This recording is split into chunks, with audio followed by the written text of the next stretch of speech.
This is Caleb Wycherley, Vice President of Research at Azimuth Biochemicals. I've been assigned oversight of our work with INRA over the next few months. While the financial aspects of the contract are considerable, there is much to be gained from this new partnership. INRA possesses a number of remarkable talents with whom a positive working relationship will benefit Azimuth's continued growth. The opportunities of such a network will help establish a market lead over Pharmasapien. Perhaps in time that second-rate company will learn its place in the broader picture. One can hope, at least. Azimuth's role in the anti-Thargoid initiative is encouraging. But this ongoing war is tiresome. The resources spent on proving that humanity is the dominant species in the galaxy would be better served elsewhere. I find the Thargoids' persistent aggression towards us offensive. INRA's work may be the best chance we have to end the conflict. On that note, Azimuth will help the development of a biological weapon. We have several potential compounds which show some promise. Our expertise in biochemical research will no doubt prove valuable to the initiative. I'm eager to see what the future holds. A fortuitous development has occurred. Lady Luck smiles upon us. Our biological weapons research has shown limited success up to now. However, a research assistant of INRA has stumbled upon the incredible potential of a fungus, of all things. An agricultural experiment involving Thargoid technology revealed the fungus's highly damaging properties. I understand the researcher had to bypass his superior to bring this discovery to light. A weaker-willed individual would have disregarded the results as instructed. Fortunate for us, this man is made of sterner stuff. I expect the researcher will receive little official recognition, however. It's amusing, really. This man may have uncovered the means of ending the war, yet the nature of INRA's work will ensure that humanity never knows his name. The subsequent meeting about this fungus's potential for weaponization was enlightening. From the very specific wording used by lead INRA figures, I suspect that information is being withheld from subcontractors such as myself. Understandable, of course. Still, I have a strong suspicion that INRA possesses at least one live Thargoid specimen. I'm keen to witness a live test on Thargoid physiology. I'll spend the evening with my peers. It shouldn't be too difficult to persuade them that my presence would be beneficial for such a test. The live Thargoid test was fascinating, to say the least. The new scar across my face is evidence of that.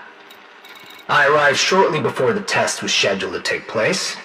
As the fungal compound, now termed mycoid, was prepared, the Thargoid specimen broke out of its holding cell, the last in a series of escape attempts. There were multiple fatalities, and I am fortunate not to be counted among them. Medical treatment was a success, though my left eye will need further surgical attention. The creature was savage and difficult to subdue. One wonders how these mindless things develop the impressive technology they use. Despite my injury, I was ready to return for the introduction of the mycoid compound. The results were exactly as hoped, resulting in the Thargoid's demise. Some INRA personnel have requested transfers away from the project, citing the ethical concerns of living test subjects. These people clearly lack the will to protect humanity by any means necessary. The mycoid compound has been approved for mass production at several INRA facilities. Azimuth's contribution to the manufacturing process has been noted. It now falls to my team to propose methods of delivering the compound to Thargoid targets. A missile seems the logical solution, though questions of mycoid containment and virulence upon impact must first be answered. The meeting with leading INRA figures has concluded. Final preparations of the mycoid weapon are underway at Tail Keep. The plan is to send a long vessel towards the Thargoid hive ship that recently attacked Carmichael Point. Not many pilots possess the courage or the skill to complete such a mission. I suspect that a member of the Pilots Federation will be required, given the challenges of this assignment. A list of potential candidates is being drawn up. I've reviewed the classified documentation related to the mycoid weapons payload. For such a highly secretive organization, INRA's network security protocols took only a few hours to bypass. It seems INRA leaders anticipate the mycoid virus will inflict significant damage to not only the mothership, but also its occupants. The payload has been specifically designed to do so. While I approve of the decision to eradicate the many Thargoids on board, communication records reveal a convoluted discussion to reach agreement on this tactic. I wonder why the decision to strike a decisive blow against our enemy was such a difficult one. Earlier today, I secured a regular supply of progenitor cells. My recent brush with death served as a reminder of my own mortality. And there is far too much work to do in a typical human lifespan. The operation to fully restore my sight was a success, but has left my eye completely white.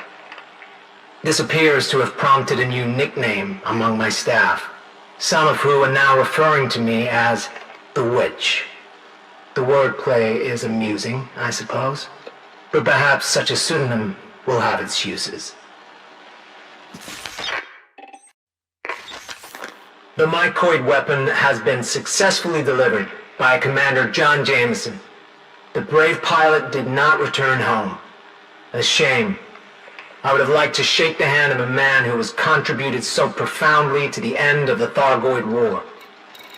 Reports suggest that the remaining Thargoid forces are in full retreat from human space. Some INRA personnel are convinced this is a decisive victory from which the Thargoids will not recover, but I disagree. It is likely they will resurface in time, too impudent to accept human dominance. We must prepare for that eventuality. INRA has served its purpose, but the cross-superpower nature of the organization leaves it vulnerable to corruption and politics. Azimuth is well suited to take up the mantle of protecting humanity against any Thargoid retaliation. Our rivals such as Pharmasapien cannot be trusted with this task. They lack the patience and the stomach for what is required.